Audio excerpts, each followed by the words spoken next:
Hola, ¿qué tal? Hoy vamos a hablar de ritmo y frecuencia en la parte número 3 de electrocardiograma. Vamos a comenzar por algunos conceptos básicos para no perdernos y recordar algo de lo que habíamos visto. Y vamos a empezar con la calibración. Tenemos que entender primero que el electrocardiograma se va a registrar en una hoja milimétrica, como ya habíamos visto, quiere decir que cada cuadrito pequeño es 1 milímetro y que generalmente es termosensible, ya que el papel del electrocardiograma tiende a tener esta característica para que con una punta que se calienta se vaya registrando el electrocardiograma sin la necesidad de tinta. Algunos pueden imprimirlo si se conectan a un ordenador, si se conectan a una computadora, se pueden imprimir en cualquier tipo de papel, pero por lo general los electrocardiógrafos van a imprimir sobre un papel termosensible. Ahora, hay que entender algo de la calibración. Primero, la velocidad a la que corre el electrocardiograma es de 25 milímetros por segundo y que el voltaje, es decir, las deflexiones positivas, son de 1 milivolt en 10 milímetros. Aquí tenemos nosotros 10 milímetros hacia arriba, equivalen a 1 milivolt. De manera que un solo cuadrito, que es 1 milímetro, sería 0.1 milivolts y 1 milivolt serían los 10 cuadritos. 5 cuadritos que equivalen a 5 milímetros, es decir, en la marca de calibración van a ser estos 5 cuadritos corriendo en horizontal por 1 milivolt, es decir, 10 cuadritos en vertical. Esto es lo que normalmente viene como muestra en el papel electrocardiográfico, ya que es el voltaje normal a la velocidad normal que se imprime un electrocardiograma. Habrá para algunas cosas, si queremos ver más detalladamente algunos datos trazo, que se puede incluso modificar para que sea una amplitud más pequeña o para que nos dé una escala de voltaje distinta, pero esto debería ser lo que debe imprimir porque todos van a estar buscando esta calibración. 5 milímetros van a ser 0.2 segundos y en horizontal 1 milímetro va a ser igual a 40 milisegundos o bien 0.04 segundos. Esto es importante y hay que recordarlo porque para hacer algunos cálculos de frecuencia cardíaca los vamos a utilizar más adelante. Y un solo cuadrito, como hemos visto, 0.1 milivolt. De manera que los 25 milímetros, que es un segundo, se recorren cuando van 5 cuadritos de los grandes. Es decir, aquí va 0.2, 0.2, 0.2, 0.2 y 0.2. Me forman un segundo. 0.2 segundos por 5 cuadros grandes me dan un segundo. ¿De acuerdo? Entonces, en un segundo se van a recorrer 25 milímetros. Es la velocidad a la que corre el papel del electrocardiograma. La onda P va a medir de 0.07 a 0.12 segundos de amplitud en la horizontal y menos de 2.5 milímetros o 0.25 milivolts. El intervalo PR tiene que medir entre 0.12 y 0.2 segundos de amplitud. El complejo QRS menos de 0.10 en la horizontal y 1.6 milivolts en la vertical. El intervalo QT de 0.3 a 0.4 segundos. El segmento ST de 0.5 a 0.15 segundos y la onda T de 0.1 a 0.5 milivolts. Todas estas ondas, segmentos e intervalos los habíamos visto en el video anterior. Si no lo han visto, les recomiendo que vayan a verlo antes de seguir con este video. De manera que si lo trasladamos a nuestro papel milimétrico, vamos a ver que nuestro trazo electrocardiográfico va a seguir con estas reglas si es normal. Empezando con la onda P, que tiene que medir de altura o en voltaje menos de 2.5, por lo que es igual 0.25 milivolts. Y en la horizontal 0.07 a 0.12 segundos en el transcurrir del tiempo, por lo que esta onda P está dentro de los parámetros esperados. Luego, el intervalo PR tiene que medir entre 0.12 y 0.2 segundos. Recuerden que esto que les estoy poniendo aquí son los que vamos a tomar en un electrocardiograma normal que son de más relevancia. Hay muchos otros, pero los veremos cuando estemos viendo electrocardiogramas patológicos. El intervalo PR de 0.12 a 0.2. El complejo QRS va a medir en la vertical o en el voltaje 1.6 milivolts y En la amplitud o en la horizontal de 0.09 a 0.10, lo normal. Luego tenemos el segmento ST, que por lo general mide de 0.05 a 0.15 segundos.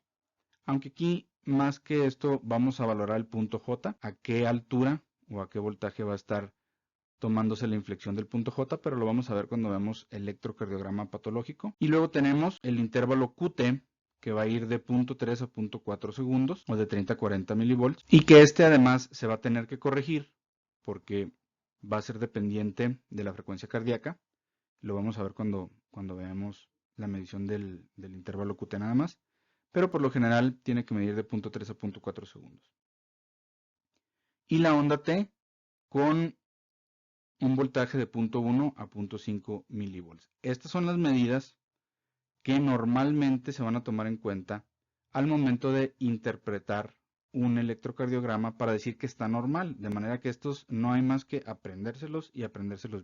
Vamos a continuar ahora con la medición del ritmo y la frecuencia, tema muy importante que van a tener que tenerlo ustedes siempre presente porque lo van a utilizar cuando estén en urgencias, lo van a utilizar cuando estén en medicina interna, sobre todo rotando en el servicio de cardiología, es que tienen que prestar mucha atención. Vamos a imaginarnos que tenemos aquí nuestro trazo electrocardiográfico y ¿qué es lo que le vamos a medir? Vamos a medir el ritmo y la frecuencia. Primero, tenemos que saber si es un ritmo sinusal. El ritmo sinusal, ustedes recuerdan, no es más que aquel que se está dando por un estímulo eléctrico que viene del nodo sinusal y que va a despolarizar las aurículas. Eso se va a interpretar en el electrocardiograma como la presencia de una onda P. De manera que para nosotros identificar si el ritmo es sinusal o no, vamos a tomar en cuenta los siguientes criterios.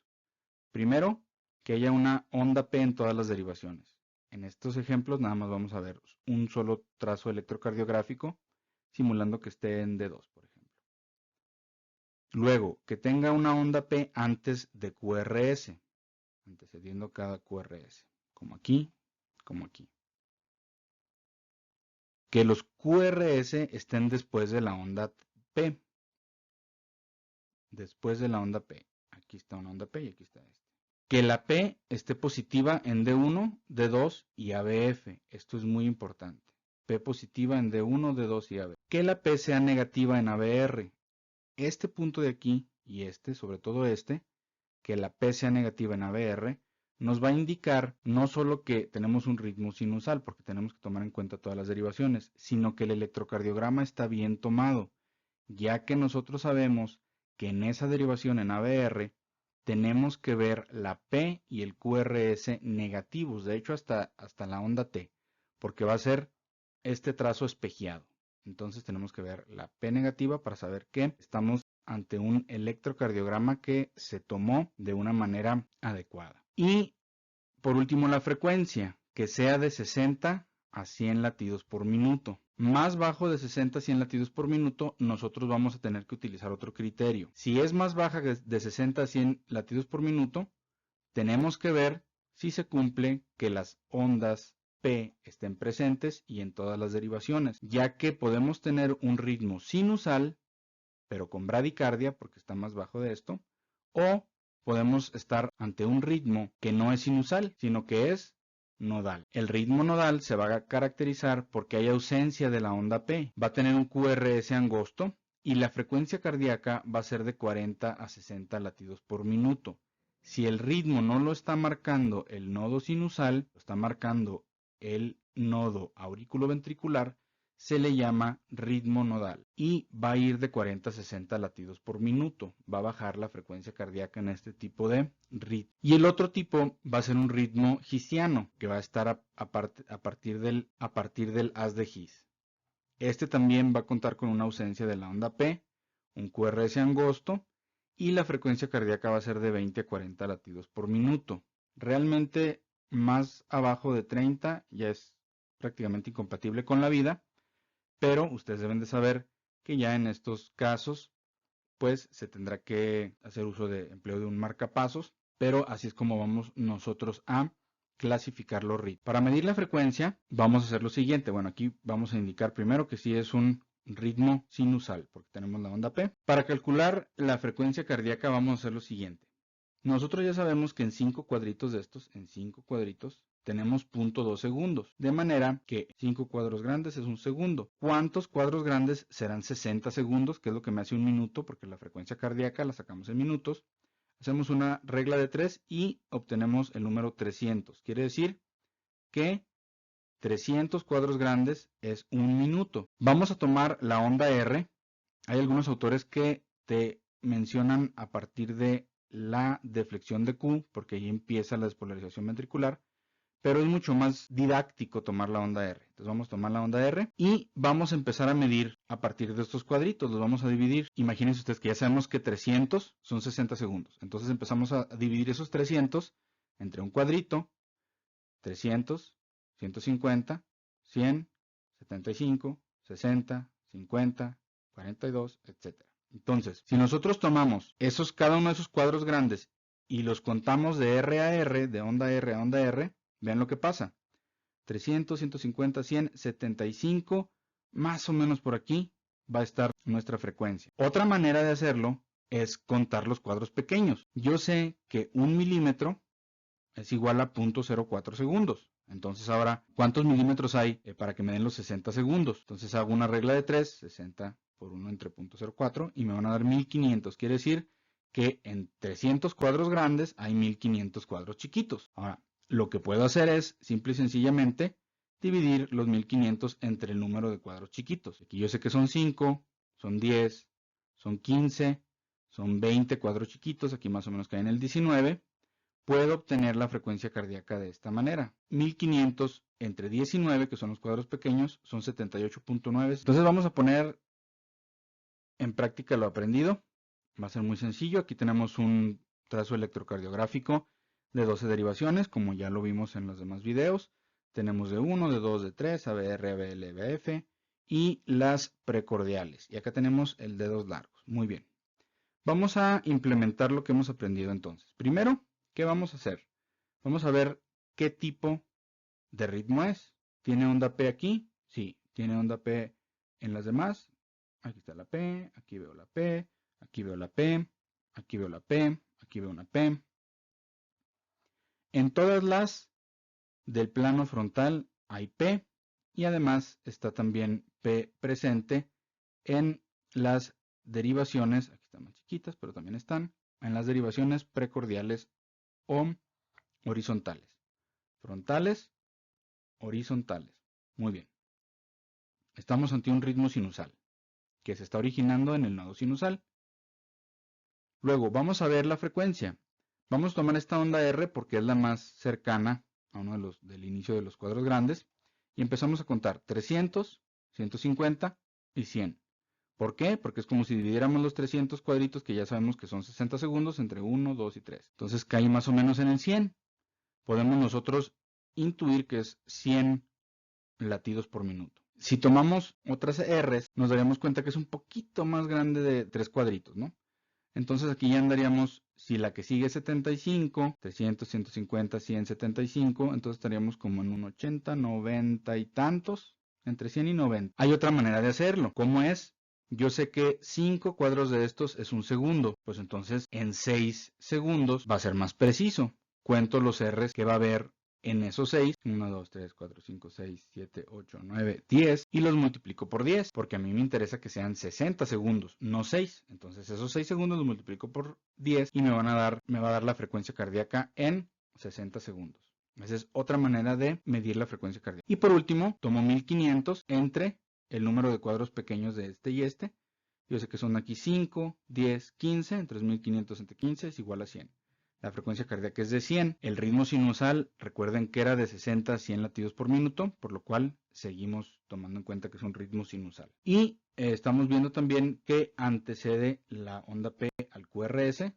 Estamos ante un ritmo sinusal. Aquí tenemos el QRS y vean cómo también podemos nosotros dar otros datos del electrocardiograma que son importantes, como por ejemplo el segmento, el intervalo PR, el intervalo QT, que se ven normales. Entonces vamos a ponerle que es un intervalo PR, QT y el segmento ST normales, porque no tenemos una elevación o una depresión de estos intervalos y de este segmento en particular, que nos van a dar datos como ya habíamos visto, de algunas patologías. Como todo esto está normal, consideraríamos que el diagnóstico es un electrocardiograma normal. Entonces, así es como de manera muy rápida vamos nosotros a valorar un electrocardiograma. ¿Qué le vamos a buscar? El ritmo. Si tiene onda P en todas las derivaciones, si es una frecuencia cardíaca de entre 60 y 100, que en ABR la P sea negativa para saber que esté bien tomado el electrocardiograma. Y las demás cosas que podemos ver pues van a ser sencillas. Medir la frecuencia cardíaca. Tenemos dos maneras, 300, 150, 100, 75, 60, 50 y 42. Y las maneras de 1500 entre los números pequeños, 5, 10, 15, 1500 entre 15 es igual a 100. O en 5 cuadritos es un segundo. 6 vamos a medirlos, las multiplicamos por 10. Son esas tres formas de medir la frecuencia cardíaca. Yo considero que esta es la más fácil, la que creo que ustedes se deben de aprender porque es muy sistematizada. Y la última cosa que podemos ver es las derivaciones, como en B1 está un poco más negativa, predominantemente negativa. B2 está negativa, pero comienza hacia la isodifásica. La B3 es isodifásica. Y B4, B5 y B6 están mucho más positivas porque están viendo cómo se acerca la carga eléctrica. Bueno, y le vamos a dejar. Espero que les haya servido mucho y que ya no hagan lo de la pluma Bic. La pluma Bic no siempre va a estar ahí. Le puede faltar la tapita, les va a dar otra medida. Y aparte pues no se ve muy profesional que anden ahí con su pluma Bic midiendo cada vez que les dan un electrocardiograma. Espero que les haya quedado más claro y que lo puedan hacer mucho más rápido. Que tengan buen día.